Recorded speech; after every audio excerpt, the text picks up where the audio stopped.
si Idol madla, nakakahanga, may mga hawak, gandang linyada. Ika'y inspirasyon kung bakit hanggang ngayon ako'y palaging kumakarera. Ngayong araw, first training ng mga one-tie birds natin. So ito, nilagyan ko na ng, tawag dito, yung trapdoor natin dito, yung ginagamit natin dati doon sa mga dagit natin, mga kalapatids. So ito yan, pininturahan ko na ng kulay blue, kasi nung nakaraan medyo makalawang to, kung maalala nyo. So ito, may trapdoor tayo dyan, sakto silang papasok. So lalagyan natin yung kalapati dito, syempre sa labas. Tapos, pagka papasok na sila, tatawagin na lang natin. So ito yung dalawa nating ibon na yun sila. Ready na. Paris na rin yung dalawa na to. So mga ilang try na lang to, halos malapit ang itlog. No? So nilagyan ko rin ng ano dito, may tukod dyan na bakal. Although kahit wala naman to, tumatayo naman yan. Ito, kasi tanggalin natin. Ayan. So kahit wala tong bakal na to, baga nilagay ko lang to as ano lang as support na yan, no? Diba? So tatayo naman yung mag-isa yan dahil may tukod dyan dito sa baba. Nakadesign na talaga yan na i-stand ng ganyan. Gagalaw nga lang. Kita nyo, sumasayaw lang. Ayan. Pag malikot yung kalapate. Kaya kumuha ako ng tubo dito. Ayan. Para ipatong lang na ganyan. Okay, diba? At least kahit paano, nawala yung paggalaw. Nakaan lang doon sa may, tawag dito, hollow block. Kasi nagkakatubig dito So ayan, turuan na natin sila. Pesto ko muna to. Ayan. So yung trapdoor sa loob, yun yung nag-swing. Pinasok ko muna sa taas para hindi masira, no? Saka para hindi humarang sa kanila. So kunin natin. Tali lang to na ganito Simpleng tali lang. Hindi naman na sila kasi makakaka. Di ba dahil tinanggalan na natin sila ng baguhin, binawasan natin. So bubunutin natin yung pa isa-isa, tatlo-tatlo, hanggang sa masanay sila dito, mga kalapatids. So, ito yung first day nila bale. Kunin natin. Ayan So hindi pa rin ito kumakain. Kasi natin yung tubig nila. Ayan, walang laman, ubos na. Tapos yung patukaan nila, ang laman is grits lang. So, hindi naman sila mailap, kita nyo, hindi masyadong naglililikot. So madali lang din silang hulihin. Try natin ito. Yung babae. Yung babae. May lalaki na. Ito, yung lalaki na una kong nahuli. Ito, si one-tie, mga kalapatids. So, lalagay na natin siya dito. Ayan, boy, dyan ka. Ayan, pasok. O, diba? Kita nyo, ang dali lang niyang pumasok. Diretso agad sa loob. Tulang muna natin ito dyan. Yan. Bara-bara ko lang siya dyan. Maganda dito kasi nakakapag-viewing pa siya. Nakikita nyo yung buong paligid. Ayan. Okay na okay ang view sa kanya. Huwag lang uulan. Yung isa naman, yung hen.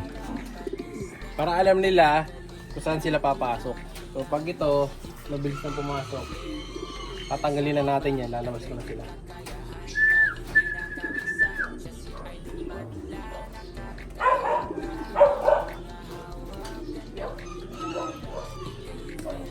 Ito, nauli ko na yung hen.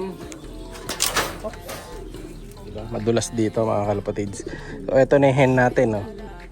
Ganda na niya. Ayun, pumaparis na siya. So tuturuan ko na to sa susunod. Yan, yung tatalon-talon. Kaya ibuka ko muna ng bagya to. Ayan. Tapos dyan, huwag kang akit sa taas. Yun. Akit siya sa taas Tapos ayan na nga. Ganyan lang. Sasara lang natin na ganyan. Tapos yung trapdoor nandun na sa loob. So yung view niyan sa loob, ito. Ayan, ang view nila sa loob dyan. Ayan, kita nyo sila Tapos yuyuko na lang sila doon para makapasok sa pinaka trapdoor natin sa loob. Taiwan bird training tayo sa kanila ngayon. Tapos mamaya papakita ko sa pagpapakainin natin kung bababa sila agad or hindi. Pero for now, dito lang muna sila. Ayan ganda na mga kalapatid. So, hindi lang pantay ito nakapangit lang Pero yan ang itsura nila pag nandiyan na sila. Viewing pa. So, if ever to mag-overfly, pwede silang dumapo dito. Or pwede naman silang dumapo dito. So, dalawa choice nila ng kulungan kasi dito sila nakapwesto No, i-improve ko na lang yung kulungan na to kung sakaling nahihirapan silang lumanding in the future. Pero for now, okay muna yan. So balikan ko to, kukuha muna ako ng patokan nila. Sila naman papatukain natin mga kalapatids. Tapos na ako magpakain dito. Dito naman. Bigyan na natin tong kanilang patukaan.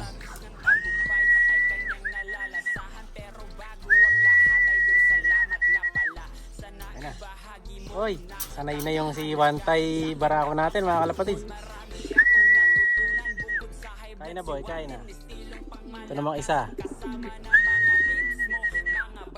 O di bale, ito naman talaga yung kailangan kong matuto agad yung Barako mga kalapatids. Ayan. Mas to priority ko tong masanay talaga sa trapdoor kaysa yung babae. So lagyan na natin dito.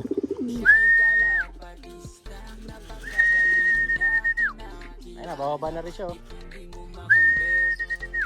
Nainggit na, ayun na. Sige, nainggit na. Pasok na boy. Pasok na.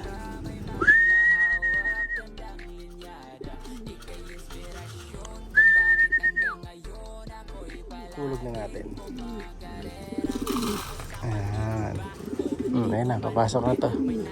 Kunin natin yung tubig. Ito yung tubig na niready ko. Ayan o. Gusto na niya uminom mga kalapatids. Oops, syempre patatakamin lang natin. Lalagay natin dito yan.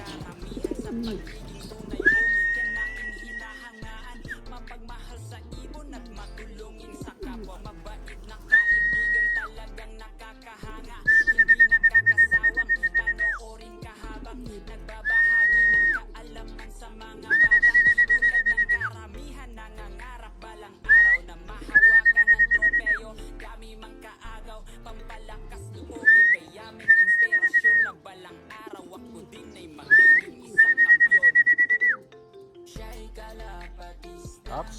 O ngayon, balik na natin dito. Mukhang hindi pa siya attracted masyado sa tubig. Ito inom no. Yun no. Ayan. Sige boy, pasok ka na. Hey girl. Medyo hindi pa niya kabisado mga kalapatids ang pasok. Pero ito sanay na yung Barako. Ang bilis lang pumasok kanina eh. Sara natin to. Tulak na natin to mga kalapatids. Dahil ayaw niya pang pumasok. No? So day 1 pa lang naman to. So walang problema. Pasok ka na boy. Ayan, dito siya. Sige boy, pasok na. Girl, pasok na doon. Sa tamang daanan. Yan. Sige. Ayaw pumasok. Pasok girl. Pasok girl. Kailangan meron ako dito. Stick.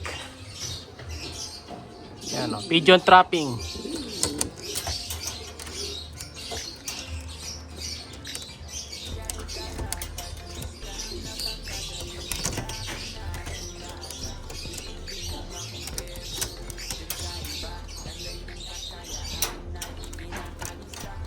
Alright. Pasok na. Yun mga kalapatids. Pasok na siya.